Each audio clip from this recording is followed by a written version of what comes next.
네, 그럼 자세한 내용 김열수 한국군사문제연구원 안보전략실장 모시고 얘기 나누도록 하겠습니다. 안녕하십니까? 네, 안녕하세요. 안녕하십니까?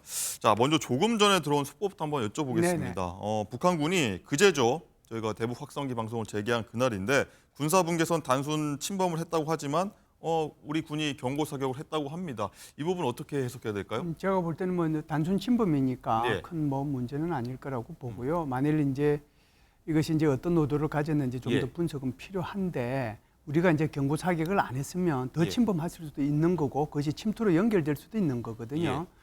그래서 이제 전방에 있는 우리 장병들이 잘 경계를 서고 있다라고 하는 것을 보여줬다 이렇게 봅니다. 예. 어쨌든 공교롭게도 하필 이 시점이었단 말입니다. 그래서 그렇죠. 여기에 대한 해석이 나올 수 있을 것 같은데 혹시 다른 뭐 단순 침범이 아닐 수도 있다 이런 시각은 없을까요? 그렇죠. 단순 침범이 아닐 수도 있는데 네. 그래서 이제 그것이 우리가 경고 사격을 안 했다라고 하면 더 침범할 수 있는 거고 그것이 다른 이제 도발로 연결되었을 수도 있을 텐데 우리 군에서 적극적으로 이제 대응을 해서 넘어오지 말라고 경고 사격을 했기 때문에 그래서 이제 이걸로 마무리됐다라고 보는데요. 네. 제가 볼 때는 뭐 이 전선에서 지금 당장 북한이 이렇게 침투하거나 그럴 것 같지는 않다라는 생각은 합니다. 그럼에도 예. 불구하고 지금 이 시점에서 이런 일이 있었기 때문에 경계 태세는 조금 강할 필요는 있다 이렇게 보죠. 그렇군요.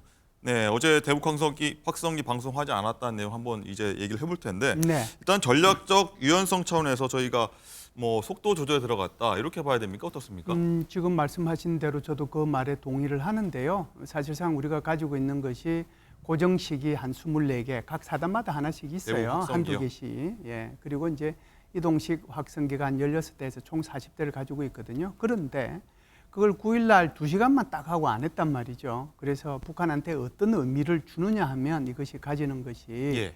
우리가 이 정도의 능력을 가지고 있고 이런 의지를 가지고 있다. 그래서 향후 북한의 태도에 따라서 언제든지 이걸 24시간 가동할 수도 있고 40개 전체를 다 가동할 수도 있으니까 북한이 자중자애하기 바란다. 이런 의미를 이제 보낸 거거든요.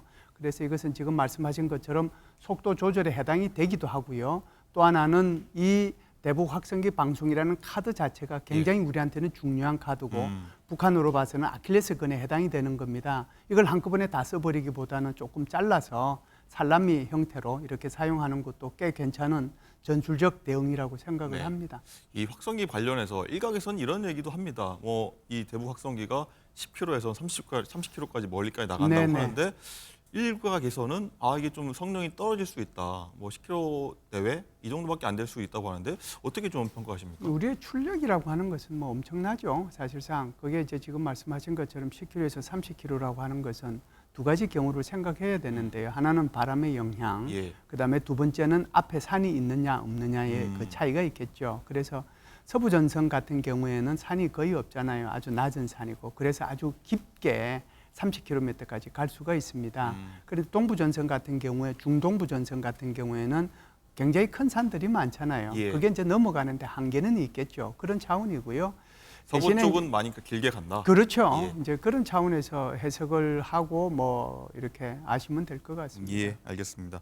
어쨌든 이 북한 역시 전방 지역에 대남 네네. 확성기를 좀 설치했다 이런 얘기까지 들리고 있는데 어쨌든 우리의 대북 확성기는 주민들 특히 병사들한테 북한 병사들한테 좀 동요를 일으킬 수 있다 이렇게 좀 보는 전략이 맞겠죠? 그렇죠. 이제 우리가 보내는 것이 그 내용이 무슨 뭐 평가나 판단의 기준에서 하는 것이 아니고 팩트를 기준으로 해서 이제 방송을 하거든요. 그래서 국제 뉴스도 이렇게 보내고 우리 대한민국의 발전상을 포함한 국내 뉴스 그리고 북한이지만 북한 군인이고 북한 주민이지만 북한 내부의 뉴스를 모르잖아요. 그런 뉴스도 이제 보내기도 하고 여기에 날씨 예보 그리고 이제 우리 BTS를 포함한 우리의 가요들 이렇게 보내면 이것이 북한으로 봐서는 굉장히 큰 이제 그 체제 위험 요소가 되는 거죠. 북한에서 이제 한류가 상당히 퍼져 있다는 것은 뭐 기본 이제 상식이 됐습니다. 그래서 북한은 이 한류를 차단하기 위해서 청년 교양 보장법 그리고 반동사상 문화 배격법 그리고 평양 문화의 보호법 이 세 가지 법을 1년 단위로 해서 최근에 한 3년 동안 이 법을 만들어서 한류를 차단하려고 했거든요. 그런데 만일에 이게 대북 방송이 된다면 이것이 이제 체제 균열을 가져오게 되고 또 북한 인민군들한테 내부 동료를 가져올 수 있기 때문에 굉장히 큰 문제가 되는 것이죠. 그래서 북한이 여기에 아주 예민하게 반응하는 겁니다. 그렇군요. 뭐 얼마 전에는 그거 들었던 것 같습니다. 이 북한 주민들이 한국 문화를 접한 북한 주민들 뭐 북한 정부에서 좀 처형했다 네, 뭐 네. 이런 얘기가 들렸던 것 같은데 어쨌든 이 북한 김여정 부부당이 그제 낸 담화 보면은 뭐 특유의 비아냥도 없고 네. 좀 수위를 조절하는 듯한 모습 보였거든요. 이 속내는 뭘까요? 사실상 이제 그 김여정 그러면은 비아냥의 대표 선수인데 예. 이번에 이제 발표한 걸 보면은 비아냥이 없었어요. 그리고 담화문도 굉장히 짧은 게 최근에 이제 발표한 담화문 중에서 가장 짧은 담화문이 아닌가 이런 생각을 하는데 그 담화문의 핵심 내용은 그런 것 같습니다. 예를 들어서 이제 대북 전단이 계속 오고 그리고 이제 대북 확성기 방송이 병용이 되면 여기에 대해서 우리는 새로운 이렇게 대응을 하겠다라고 얘기를 한 거거든요.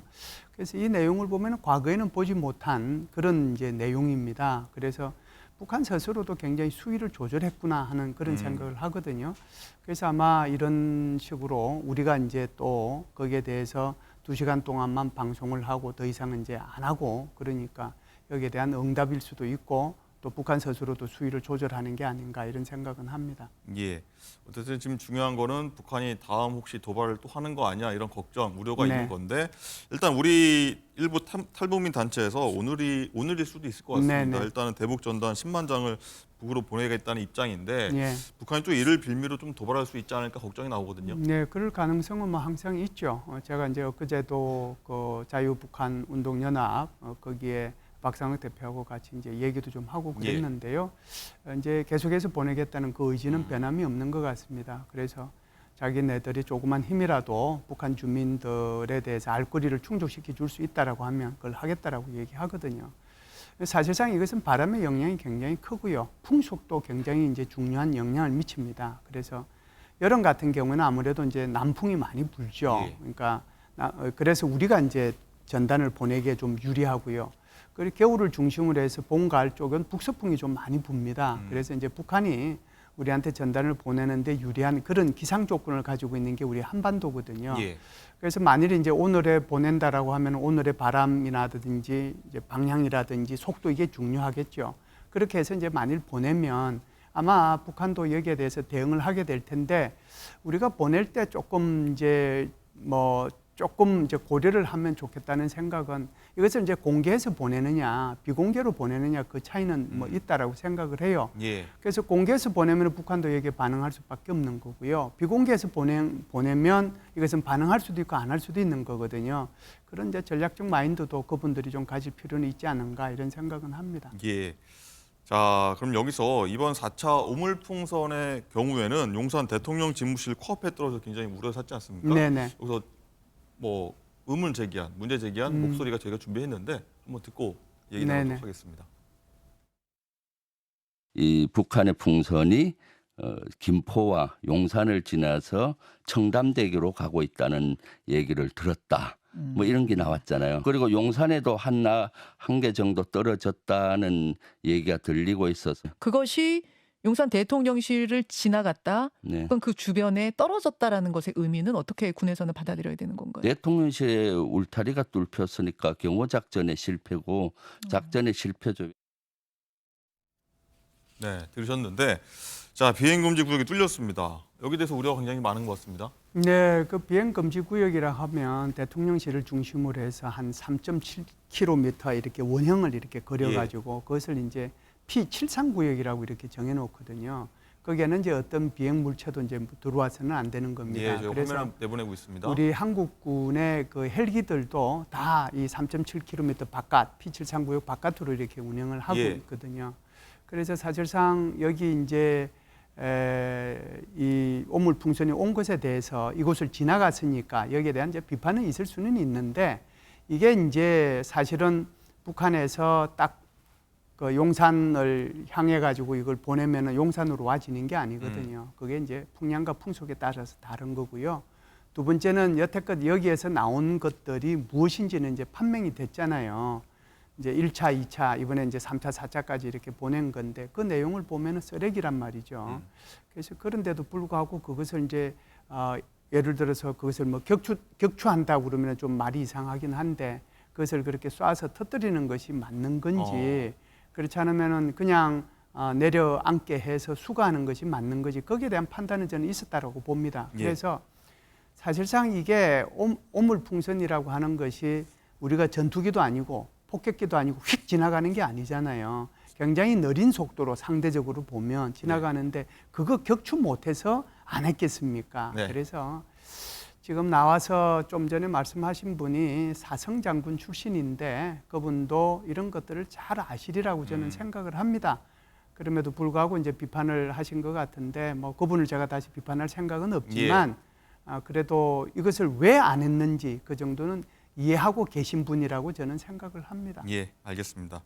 자, 마지막으로요. 이제 김여정 부부장이 얘기한 새로운 대응 마지막으로 한번 여쭤보려고 하는데, 자, 이게 뭐 드론을 활용한 도발이냐, 뭐 다른 국지적 도발이냐 분분하지 않습니까? 저희는 어떻게 좀 예상하고 계십니까? 뭐 새로운 도발이라고 하는 것이 지금은 이제 북한에서도 대남 확성기 방송 재개하겠다라고 하는 것도 하나의 대안이 될 수 있을 거고요.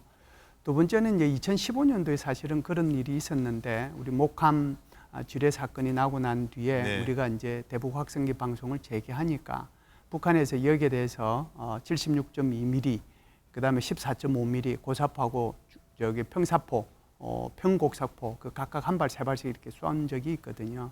그러면은 이제 우리가 이번에 고정식 이런 그 대북 확성기 방송 시설에 대해서 북한이 이런 도발을 할 수 있다는 게 있을 수 있고요. 세 번째는 지금까지는 쓰레기만 보냈잖아요. 그런데 이제 앞으로는 쓰레기가 아니라 정말 우리가 이제 우려하고 있는 화생방 물질이나 예. 또는 폭발물들을 보낼 수 있는 네, 거죠. 걱정하는 부분이긴 합니다. 이제 네 번째는 아까도 모두의 이제 우리 그 서해상에 나가 있는 기자분이 보도를 했지만 그 리포트를 보시면은 아시겠지만 사실상 올해 지금 6월 말에 북한으로부터는 주요한 정치 행사가 하나 계획이 돼 있어요. 뭐 노동당 중앙위원회 전원회의도 있지만 그보다 더 중요한 것이 어떻게 보면 최고인민회의인데 예. 최고인민회의에서 헌법을 개정하도록 돼 있거든요. 언제죠? 그게 이제 이번에 최고인민회의가 6월 말에 개최가 6월 말이. 되면은 예. 이것을 이제 작년 12월 말에 김정은이 무엇을 헌법을 개정하라라고 지시를 했어요. 우리 같으면 상상도 할 수 없지만 예. 북한은 김정은의 말이 헌법보다 더 상위 개념이기 때문에 그걸 그대로 넣어야 돼요. 그래서 남북 관계를 적대국 관계로 규정하는 거, 그리고 하해 협력, 통일 이런 말들을 다 빼내는 거, 그리고 이런 것들을 인민들하고 학생들한테 교육시키는 거, 그리고 이제 가장 중요한 게 하나 있는데 이것이 이제 김여정이 말하는 새로운 도발에 해당이 될 수 있는 겁니다. 네. 그게 뭐냐면 이 국경선을 정하라고 그랬거든요. 그 국경선을 헌법에 포함시키라고 어허. 그랬습니다. 그래서 이제 육상에서의 국경선은 지금은 군사분계선이 하나의 국경선 역할을 하지만 지금 서해에서의 북방 한계선을 북한이 인정하는 게 아니잖아요. 그러면은 거기에 대비해서 북한 스스로가 자기네들이 설정하는 그런 어떤 그 경계선이라고 할까요? 해상에서의 거기에 대비한 이제 이런 도발을 할 수 있는데 그것이 북한이 말하는 수중과 수상에서의 무인기를 동원한 도발이 있을 수 있거든요. 네. 이건 이제 우크라이나와 러시아 전쟁에서 보다시피 그런 무인기를 사용해서 북한도 도발할 수 있기 때문에 네. 여기에 대한 각별한 주의가 좀 필요하지 않은가 생각합니다. 알겠습니다. 좀 걱정이 많은데 좀 지켜보도록 하겠습니다. 자, 김 시장님 여기까지 듣겠습니다. 감사합니다. 감사합니다.